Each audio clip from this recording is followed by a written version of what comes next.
सभी भाइयों का मेरे YouTube चैनल शैक्षिक पाठशाला में आप लोग का स्वागत है। मैं उम्मीद करता हूँ आप लोग स्वस्थ होंगे, मस्त होंगे। आप लोग की यूपीएसआई की तैयारी बहुत अच्छी चल रही होगी। मेरा नाम कमलेश मौर्य है। मैं उत्तर प्रदेश पुलिस विभाग में आरक्षी पद पर तैनात हूँ। आज हमारे साथ जुड़े हैं हमारे अधिकारी भी, हमारे सर भी हैं, एसआई श्री शत्रुघ्न यादव सर। और सर से हम आगामी जो यूपीएसआई की परीक्षा जो 30 दिन बचा है उसके बारे में हम अपनी तैयारी किस प्रकार से मजबूत कर पाए और एक सीट अपनी पक्की कर पाए उसके बारे में हम जानेंगे। तो सर से हम पहली बात ये पूछेंगे कि यूपीएसआई तैयारी सर हम लोग कर रहे हैं तो हमको किस विषय पर सबसे अधिक ध्यान देना चाहिए या किस सब्जेक्ट पर हम ध्यान दें तो हमारी जैसे एक उम्मीद नहीं होती एक उम्मीद बन जाएगी, सिलेक्शन हो जाएगा। किन किन सब्जेक्टों पर ज्यादा ध्यान देना चाहिए? थैंक यू कमलेश भाई। सबसे पहले आपके इस यूट्यूब चैनल में स्वागत है। आप सभी का जो भी हमारे देख रहे हैं व्यूअर और जो कंपटीशन की तैयारी कर रहे हैं, आज हम लोग एक पुलिस विभाग में इतनी व्यस्तता होने के बावजूद हम लोग समय निकाल कर ये कार्यक्रम रख रहे हैं जिससे एक हो सो के जो 30 दिन बचा है, 30 मान सकते हैं और भी थोड़े 1-2 दिन ज्यादा हो सकते हैं क्योंकि परीक्षा का डेट आ गया है, निश्चित है और निश्चित ही आपकी परीक्षा होगी। तो इस विषय में कमलेश भाई का पूछना कि किस विषय पे ज्यादा ध्यान दे। सबसे पहली चीज तो ये है कि 4 ही सब्जेक्ट हैं और 4 सेक्शन है, चारों सेक्शन के आपको सेक्शनल कट ऑफ क्लियर करना है। तो सेक्शनल कट ऑफ क्लियर करने के लिए आपको चारों की अच्छी तैयारी होनी चाहिए, तभी आपका सिलेक्शन होगा। क्योंकि पद भी कम है इस बार, पिछली बार 95-34 था, अब की बार पद कम है, इसलिए आपको उससे ज्यादा मेहनत करना होगा। दूसरी चीज, सब्जेक्ट पे 2 सब्जेक्ट ऐसे हैं जिन पे आप नंबर सबसे ज्यादा गेन कर सकते हैं, वो हिंदी और जीएस है, जिनमें आप मेहनत करेंगे। और जो लोग पहले से तैयारी कर रहे हैं, जो बच्चा पहले से एग्जाम की तैयारी कर रहा है, उसका भी निश्चित रूप से ये नए भले सब्जेक्ट हो सकते हैं, लेकिन ये चीज जान लीजिए आपके सिलेक्शन में बहुत ज्यादा भूमिका निभाएंगे। तो हिंदी के लिए सबसे पहले जान लीजिए, अगर आपकी हिंदी की तैयारी बहुत अच्छी हो चुकी है, आप हिंदी पूरा पढ़ चुके हैं, तो अब इस समय ये लास्ट टाइम है, आपको इस समय सबसे ज्यादा टेस्ट देना चाहिए। वो भी अगर आप दे सकते हैं तो सेक्शनल टेस्ट दीजिए।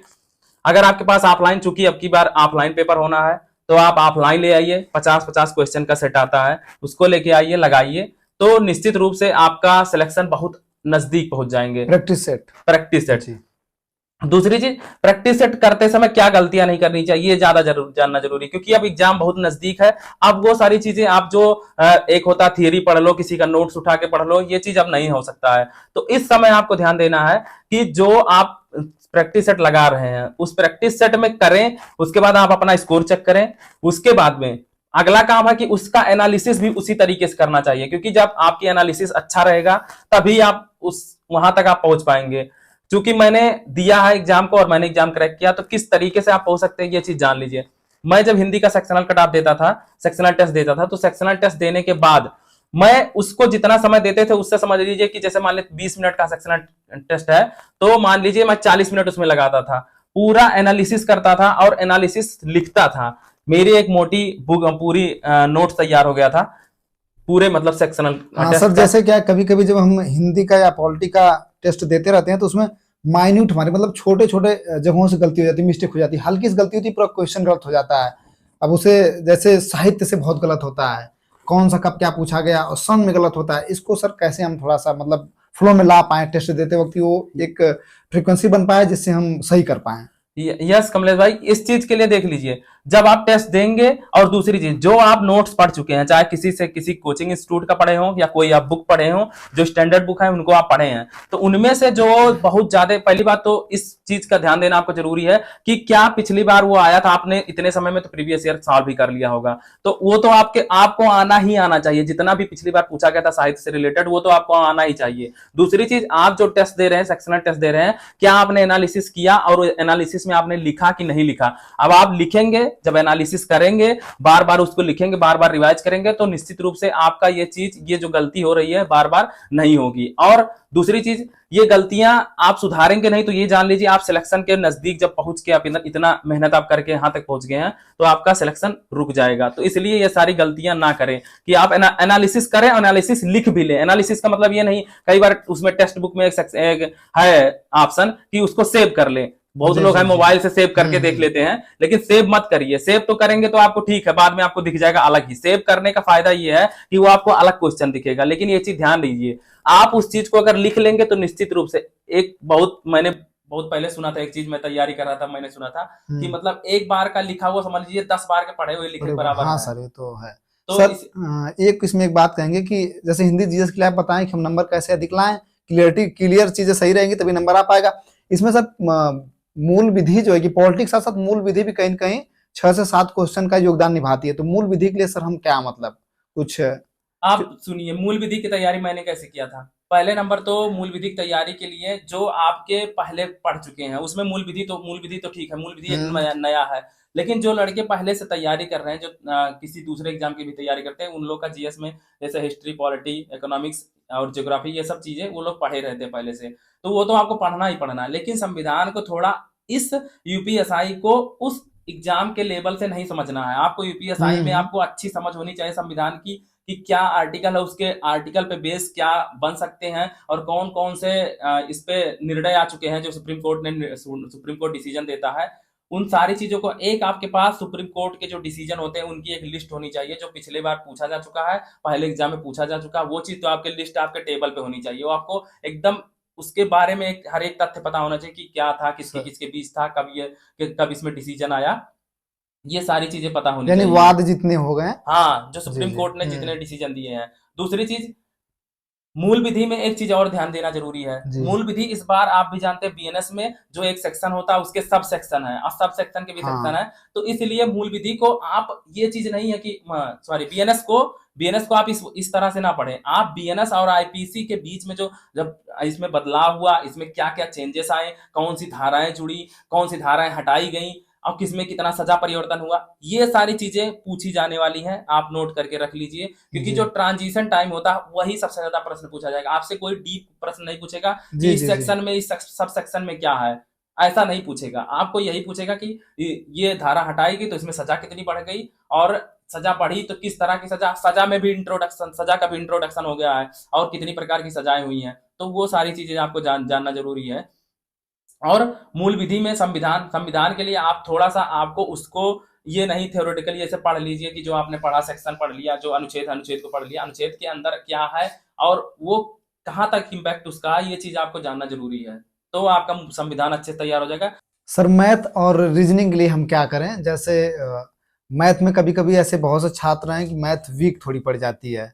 रीजनिंग खैर ठीक है, तो मैथ और रीजनिंग के लिए कैसे हम कॉम्बिनेशन बना के चलें कि हमारा ठीक-ठाक काम हो जाए?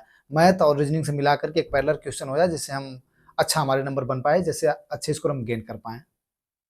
निश्चित ही कमलेश भाई, देखो, मैथ और रीजनिंग दोनों, ये समझ लीजिए एक तरह से कोट पूरक है एक दूसरे के। जी। तो यहाँ ये चीज आपको ध्यान देना होगा कि यूपीएसआई में रीजनिंग का एक अलग सेक्शन है। तो रीजनिंग और मैथ के अलग अलग सेक्शन में आपको अलग अलग सेक्शनल कट ऑफ क्लियर करना है। तो आप किसी एक को कम नहीं कर सकते, लेकिन एक ये भी जान जान लीजिए, आप थोड़ा सा, अगर रीजनिंग क्या मांगता है, रीजनिंग सबसे ज्यादा प्रैक्टिस मांगता है। आप जितने ज्यादा सवालों से गो थ्रू होंगे, क्योंकि आप भाई किसी भी कोई भी एग्जाम का आपको रीजनिंग उठा लीजिए, कोई दिक्कत नहीं है। थोड़ा सा इसमें जो अलग सब्जेक्ट, जो अलग चैप्टर पूछे जा रहे हैं रीजनिंग के, जी, जी। उन चैप्टर को एक बार आपको करना ही करना पड़ेगा, उसका थियरी आपको पढ़ना पड़ेगा, और उससे संबंधित जो प्रीवियस ईयर सवाल आए हैं, और भी सवाल जो पूछे जा चुके, जो प्रैक्टिस में दे रहे हैं, उसको तो आपको करना ही करना है। क्योंकि रीजनिंग कुछ टॉपिक ऐसे हैं जो जो जनरल एग्जाम, जो जनरल कंपटीशन है, जैसे एसएससी हो गया, रेलवे हो गया, उनसे थोड़ा हट के इसमें भी कुछ थोड़ा सा पूछता है। तो उस रीजनिंग के लिए आपको प्रैक्टिस करना पड़ेगा और प्रीवियस ईयर करना पड़ेगा। सर मैथ के लिए जैसे मैथ पिछली बार जो पूछी गई थी जो 2017 का हम देखते हैं तो उसमें टफ काफी मैथ है। हाँ, लेकिन हम जो 2021 वाला एग्जाम हुआ था उसमें मैथ ठीक ठाक थी, मतलब एक औसत छात्र अगर आ रहा तो मैथ कर ले जाएगा। तो सर क्या इस बार वैसा ही आ सकता है या कुछ ज्यादा, क्या है मतलब आप क्या उम्मीद करते हैं ठीक सर? है, इस चीज के लिए उम्मीद तो कर ही सकते हैं। देखिए, जो पिछली बार हुआ था वो ऑनलाइन एग्जाम हुआ था, अब जी। की बार हो सकता है 2 ही दिन में ये पेपर हो जाए। तो इस चीज से लिए देखिए, अब की बार बहुत ज्यादा वेरिएशन नहीं आने वाला पेपर में, और ना ही ज्यादा नॉर्मलाइजेशन होने की संभावना है, क्योंकि ये अब पेपर जब ज्यादा शिफ्ट होता है तो नॉर्मलाइजेशन का ज्यादा इफेक्ट पड़ता है, जी। और जब कम शिफ्ट में पेपर होगा तो उसमें जाहिर सी बात है नॉर्मलाइजेशन का फर्क नहीं दिखेगा, बहुत ही कम, बहुत माइनर रूप में दिखेगा। आप मैथ को मैथ के लिए मैंने एक सबसे मेरा जो सूत्र है मैथ के जी। लिए, कि मैंने जिस चैप्टर को पढ़ा, एक बार मैंने मान लिया परसेंटेज पढ़ लिया, परसेंटेज अगर मैंने पढ़ लिया और परसेंटेज मैंने पढ़ने के बाद उसकी नोट्स बना लिए, और उसके बाद में मैं उस पर सवाल कर रहा हूँ, बुक को सॉल्व कर लिया, प्रीवियस सॉल्व कर लिया। अब जब जी। मैं टेस्ट दे रहा हूँ, चाहे ऑनलाइन दे रहा हूँ चाहे ऑफलाइन दे रहा हूँ, अगर वो क्वेश्चन मेरे मेरे सामने परसेंटेज का क्वेश्चन आता है, अगर मैं उसको टैकल नहीं कर पा रहा हूँ, मैं नहीं बना पाया उस टाइम पे, चाहे समय के अभाव में चाहे जैसे, तो ये निश्चित रूप से आपकी कमी है, इसको आपको दूर करना पड़ेगा। और उसको दूर करने का एक उपाय है, आप फिर से उस चैप्टर को या उस टॉपिक को या उस टाइप वाइज, जो टाइप वाइज भी सवाल कराए जाते हैं, तो टाइप को आपको कर लेना है। दूसरी चीज, अगर ऐसे भी नहीं आपको समझ में आता तो उस टाइप को आप लिख के एक बार चिपका दीजिए, निश्चित ही 10 दिन में वो आपका टॉपिक पक्का क्लियर हो जाएगा, और फिर कभी भी उस पर सवाल आएगा तो आपसे गलत नहीं होगा। जी सर। यही सबसे मैथ का सबसे अच्छा फार्मूला है। कोई भी चैप्टर हो, चाहे परसेंटेज हो, प्रॉफिट लॉस हो, डिस्काउंट हो, कोई भी, अगर डिस्काउंट आपने पढ़ लिया तो डिस्काउंट का सवाल अगर आता है उस लेवल का, तो आपको उसको करना ही करना है, आपको आना ही आना चाहिए, चाहे आप भले ही थोड़ा सा समय ले, लेकिन आपको करना ही करना है। सर ये चीज है। प्रीवियस ईयर का कितना महत्व है? हम जैसे प्रीवियस ईयर पे बहुत ध्यान कुछ लोग देते हैं, कुछ लोग नहीं देते हैं, लेकिन सर हम आपसे जानना चाहेंगे पर्सनली प्रीवियस ईयर का कितना महत्व हमारे यूपीएसआई एग्जाम के लिए है? भाई देखो, यूपीएसआई एग्जाम के लिए मैंने जो किया था, मैं तो पहले जो भी तैयारी मैंने किया, उसके बाद तैयारी के साथ साथ मैं जब इसके लिए यूपीएसआई के लिए डेडिकेटेड हो गया कि मुझे यूपीएसआई का पेपर देना है, मुझे यूपीएसआई करेक्ट करना है और अपने कंधे पे 2 सितारे सजाना है। जब ये बात मैंने ठान लिया तो मैं एक चीज सोच लिया कि प्रीवियस ईयर में क्या पूछता है, क्या ट्रेंड है, कितने सवाल आ रहे हैं, कैसे सवाल आ रहे हैं, कितना हार्ड लेवल है और कितना सबसे आसान लेवल का सवाल पूछ सकता है। तो मैंने सबसे पहले प्रीवियस ईयर उठाया, और मैं जो प्रीवियस ईयर का बुक लिया था, शायद अभी मैंने किसी बच्चे को दे दिया, अगर वो होता तो मैं आपको दिखाता। मैंने यूथ पब्लिकेशन का लिया था प्रीवियस ईयर। उसको मैंने जब लिया, उसके बाद में जो सवाल दिया, जैसे सवाल ये दिया है, ये पूछा मान लो कोई सवाल जैसे परसेंटेज का या प्रॉफिट लॉस का या एवरेज का सवाल, पिछले 2017 का सबसे कठिन सवाल आप देख लीजिएगा, एवरेज का ही सबसे कठिन सवाल उसमें दिया है। जी और मैं अपना सोल्यूशन खुद लिखता था, जो आप देखे होंगे, जो उसका किया होगा यूथ कंपटीशन का, सवाल लगा होगा, एक सवाल देता है, फिर उसके नीचे उसमें थोड़ा सा बॉक्स में बना के उसका सोल्यूशन एक्सप्लेनेशन देता देता है जी। एक्सप्लेनेशन देता है। उस बॉक्स को मैंने अपना खुद लिख लिख कर उसका एक्सप्लेनेशन मैंने अपना खुद लगाया था कि मैं किस तरह से, चाहे ट्रिक से लगा रहा हूँ या कैसे लगा रहा हूँ, इस चीज को मैं उसमें चिपका दिया था। तो मैं जब भी उसको पन्ना पलटता वो चीज मेरे सामने आ जाता। फिर वो मैं जब पहली बार जब लगा तो समय ज्यादा लगा था, लेकिन निश्चित ही जब मैं दोबारा रिवीजन करूंगा तो उसका समय घट जाएगा। जी कोई जी। भी कोई भी चीज देखो, अगर किसी भी चीज में आपको टाइम लग रहा तो निश्चित ही तौर पर उस पर आपको बार बार प्रैक्टिस करनी मेहनत होगी, करनी पड़ेगी। और लिख लिख के प्रैक्टिस करनी होगी, चाहे जो सब्जेक्ट हो। अगर आप मैथ को 2 बार 3 बार 4 बार लगाएंगे तो निश्चित रूप से देखिए, कोई भी चीज ये नहीं है, कोई भी चीज आप अगर पढ़ते हैं, समझते हैं, लिखते हैं तो आपके दिमाग में जाता है, कुछ टाइम बाद धीरे धीरे वही चीज आपके सबकॉन्शियस माइंड में चला जाता है। तो ये चीज आपके सामने जब धीरे बाद तब क्लिक होगा। ये चीज नहीं, कोई चीज आप पढ़े ही ना हो तो आपके एग्जाम में सीधे हिट होगा, हिट नहीं होगा। नहीं, तब तो सर हिट नहीं होगा। तो इस चीज को आपको ध्यान देना होगा। और प्रीवियस ईयर में आप जब प्रीवियस ईयर लगाए तो सच में आप अपना खुद का सोल्यूशन डालिए उसमें, वो चीजें अगर आप बार बार उसको कर रहे हैं, और नहीं तो आप मैथ का कर रहे हैं तो मैथ में आप कर लीजिए उसको, उस सवाल को लिख लीजिए, उसके नीचे आप सोल्यूशन लिखिए। एक तरीका ये हो सकता है।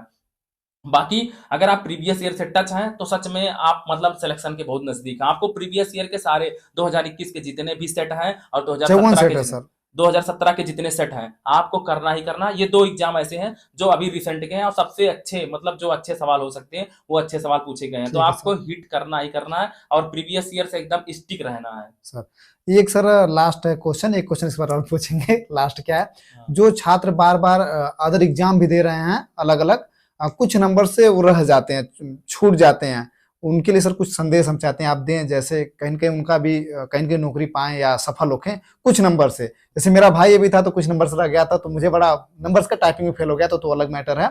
इसी प्रकार से बहुत ऐसे छात्र हैं जो कुछ नंबर से रह जा रहे हैं, तो सर उनके लिए कुछ संदेश देना चाहेंगे, किस प्रकार वो मेहनत करें, क्योंकि सर बहुत डिमोटिवेट सर हो जाते हैं। तो सर उनके लिए क्या कहेंगे, मोटिवेशन बना रहे और अच्छा लगे, मतलब कि नहीं हमें तैयारी करेंगे और हम सफल होखेंगे। देखिए, अगर आप सच में वनडे एग्जाम की तैयारी कर रहे हैं, जी आप गवर्नमेंट एग्जाम की तैयारी कर रहे हैं, तो आपको पहला नंबर तो मोटिवेट खुद से होना है। किसी को देख के, किसी का मोटिवेशन सुन के आपका नहीं आएगा। आप अपने तरफ देखिए, अपने घर में देखिए कि सच में हमारे घर की कैसी स्थिति है, हम समाज में कहाँ स्टैंड कर रहे हैं। तभी जब आपके अंदर वो जुनून आएगा, वो कहीं बाहर नहीं।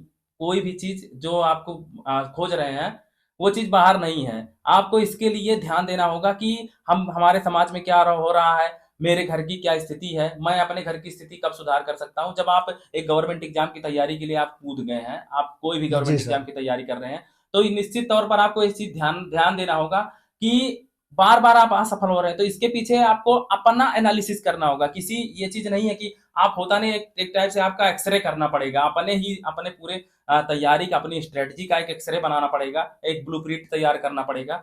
तब जाके आप ये समझेंगे कि मेरी कमी कहाँ है, मैं किस चीज में, मैं क्यों बार बार फेल हो रहा हूँ। दूसरी चीज, एक चीज और ध्यान दें, लोग क्या करते हैं, एक बार कोई एग्जाम आया, उसका फॉर्म भरा गया, दूसरा भी एग्जाम आ रहा है, उसमें भी आपने फॉर्म भर दिया, लेकिन अब आपको उसमें से जो आपको बेस्ट लगे, या जो चीज आप आसानी से हासिल कर सकते हैं, या जो जाहिर सी बात है, जो कठिन होगा, जो अच्छा लगेगा, वो जाहिर से और सी इतनी बात है कि नॉर्मल सी बात है कि आप उसमें कठिन होगा ही होगा। आप कांस्टेबल की तैयारी करेंगे, यूपीएसआई की तैयारी करेंगे, तो आपको अंतर लगेगा ही लगेगा, लेकिन आप अपनी क्षमता को समझिए, उस हिसाब से आप उस एग्जाम के लिए लगिए। और आप भले 3-4 फॉर्म आप भले भर दें, लेकिन उसमें से आप एक को चुन लेना है और आपको उसी के डेडिकेटेड हो जाना चाहिए, हो जाना है। तब आपको समझ लगेगा कि हाँ, मैं अब तैयारी के बहुत नजदीक हूँ। और गलती ये नहीं करनी है, भले आप बार बार असफल हो रहे हो सकता है कई बार आपका लग भी हो जाता है कई बार, लेकिन ये मैं मानता हूं कि आप अगर अच्छी तैयारी करेंगे, अगर आपकी अच्छी तैयारी रहेगी, तो निश्चित ही आपका सिलेक्शन होगा।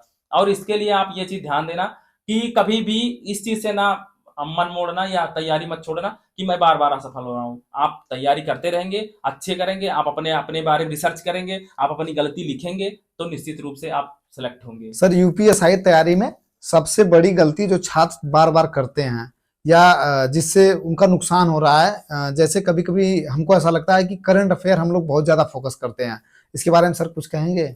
यस, करंट अफेयर आप एक मतलब ये चीज है कि आपको जानना जरूरी है कि वर्तमान सिनेरियो में करंट में क्या हो रहा है, क्या कहाँ जा रहा है, कौन आ रहा है, कौन सी यात्राएं हो रही, कौन से खेल हो रहा है, ये सब चीजें जानना तो जरूरी, बेहद ही जरूरी है।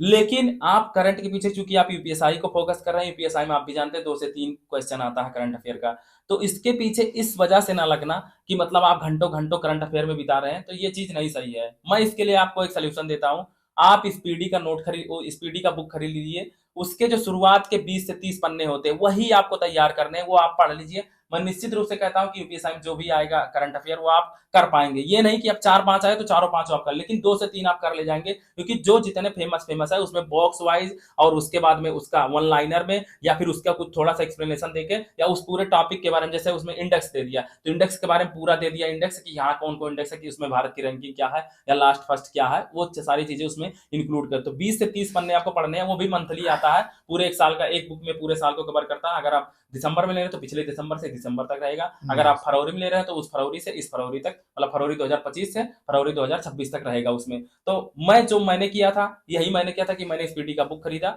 और उसमें से जो 20-30 पन्ने शुरुआत के हैं वही मैंने कर लिया, बाकी मैं क्वेश्चन करता था तो उसको नोट डाउन जरूर करता था। और सर, जैसे मैं जो तैयारी कर रहा हूँ, जो प्रैक्टिस सेट और चीजें मैं आपको दिखाया था, क्या वो सही डायरेक्शन में है? हाँ, देखिए, आप जो प्रैक्टिस कर रहे हैं सच में वो बहुत ही अच्छे क्वालिटी कंटेंट है, वो सच में फॉलो करने लायक है। अगर आप इसी तरीके से आप तैयारी करते रहेंगे और ऐसे बनाते रहेंगे, तो निश्चित रूप से वो चीजें बहुत ही कारगर सिद्ध होंगी, और उसमें से क्वेश्चन जरूर हिट करेगा और आपको पूछेगा। और जो भी शिफ्ट पूछेगा, ये नहीं मैं कह रहा हूँ कि आपकी शिफ्ट में आएगा, कभी भी कोई टीचर कराता तो इसका मतलब ये नहीं है कि मतलब आपके लिए बना, उस शिफ्ट में उस एग्जाम को, पूरे एग्जाम को देखकर बनाया जाता है, कि ये नहीं कि आपकी शिफ्ट में हो सकता है कोई सवाल जो आया तो आपकी शिफ्ट में और दूसरे शिफ्ट में ना आया हो, ये चीजें हो सकती है। तो आप निश्चित रूप से आप सही डायरेक्शन में है, और ऐसे ही तैयारी करेंगे तो निश्चित रूप से आपका सिलेक्शन हो सकता है। सर, इतना कीमती समय देने के लिए, और जो लोग हमारे लोग देखेंगे उन लोगों की तरफ से और अपने तरफ से मैं आपको बहुत बहुत धन्यवाद ज्ञापित करता हूं सर। Thank you.